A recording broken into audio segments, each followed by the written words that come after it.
សម្រាប់វីដេអូនេះពិសេសមែនទែនសម្រាប់អ្នកចូលចិត្តជីវិតក្នុងបាតសមុទ្រជាពិសេសគ្នាយើងអ្នកដែលមានបំណងចង់រៀនដើរវិញឃើញគេមុជទឹកបាតសមុទ្រអីខ្ញុំនឹងចែកម្លែកបទពិសោធន៍សម្រាប់គ្នាយើងថាអារម្មណ៍យើងចុះក្នុងបាតសមុទ្រនឹងបែបម៉េចហើយមានអីស្អាតខ្លះក្នុងសមុទ្រខ្មែរយើងអញ្ចឹងណាដោយសារតែនេះគឺជាការដើរវិញលើកទី1របស់ខ្ញុំបន្ទាប់ពីខ្ញុំបញ្ចប់ថ្នាក់សិក្សា Open Water ហើយអញ្ចឹង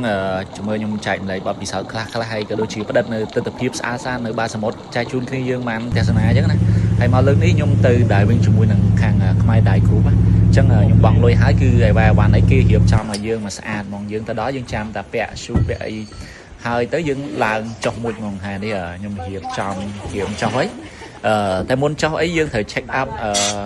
ឯវ៉ាវ៉ាន់មើលខ្យល់មើលអីផ្សេងមើលឯវ៉ាន់យើងថាវាដំណើរការអត់អីចឹងណាមុនយើងលោតចុះនៅក្នុងបាតសមុទ្រព្រោះ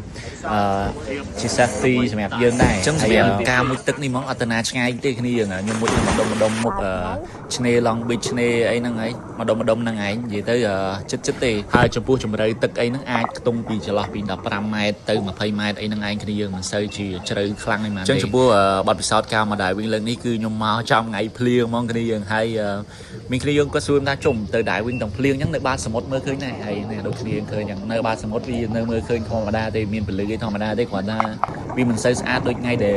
មេឃបើកថ្ងៃឆ្លាស់អញ្ចឹងប៉ុន្តែមានអីថតមកនៅតែស្អាតព្រោះដោយសារតែខ្ញុំ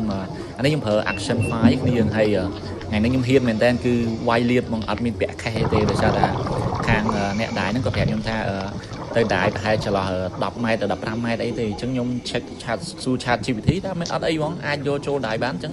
កាន់យកមកតែម្ដងនិយាយទៅរៀងបន្ថយដែរប៉ុន្តែធ្វើម៉េចអត់មានជំរឿនហើយព្រោះដោយសារតែខ្ញុំអត់បានយកខេះវាទៅដែរឃើញថាអត់មានជាបញ្ហាអីទេខ្ញុំថតបានដោយរលូនហើយរូបភាពផ្ដល់ខ្ញុំមកគឺស្រស់ស្អាតមែនហើយចំពោះការមកដែរវិញលើកនេះដែរវាខុសពីពេលដែលខ្ញុំរៀនណាគ្នាយើងព្រោះដោយសារតែពេលរៀនយើងចោះមុជទឹកចឹងដែរមិនដែរអារម្មណ៍យើង focus តែទៅលើមេរៀនទេហើយវល់វិញហ្នឹងយើងអត់មានពេល focus មើលអារបស់របរស្អាតនៅជុំវិញខ្លួនយើងប៉ុន្តែដល់ពេលមកដែរវិញខ្លួនឯងបែបនេះមិនដឹងថាអូយស្អាតមែនតែបាតនេះបាតសមុទ្រស្រុកខ្មែរយើងស្អាតប៉ុណ្ណឹងខ្ញុំមិនដឹងថាបាតសមុទ្រជុំវិញពិភពលោកគេស្អាតបែបណាទេប៉ុន្តែខ្ញុំព្យាយាមថតនៅបាតសមុទ្រស្រុកខ្មែរសិនបើមានឱកាសចាំទៅថតជុំវិញពិភពលោកហើយដូចគ្នាឃើញជាក់ស្ដែងអញ្ចឹងនេះនិ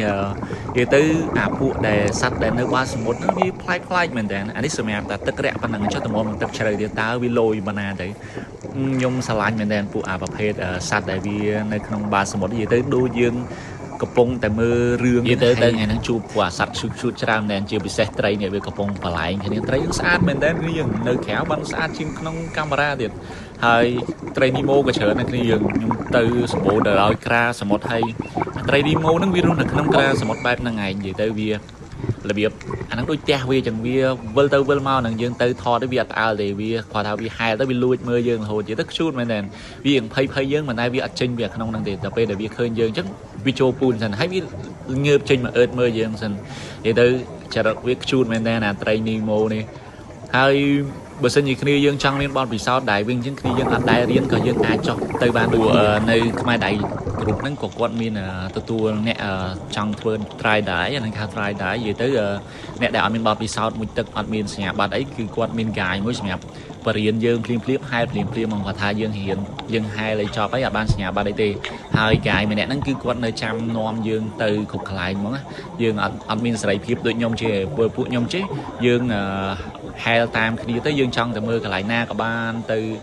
កន្លែងស្អាតអីចឹងដែល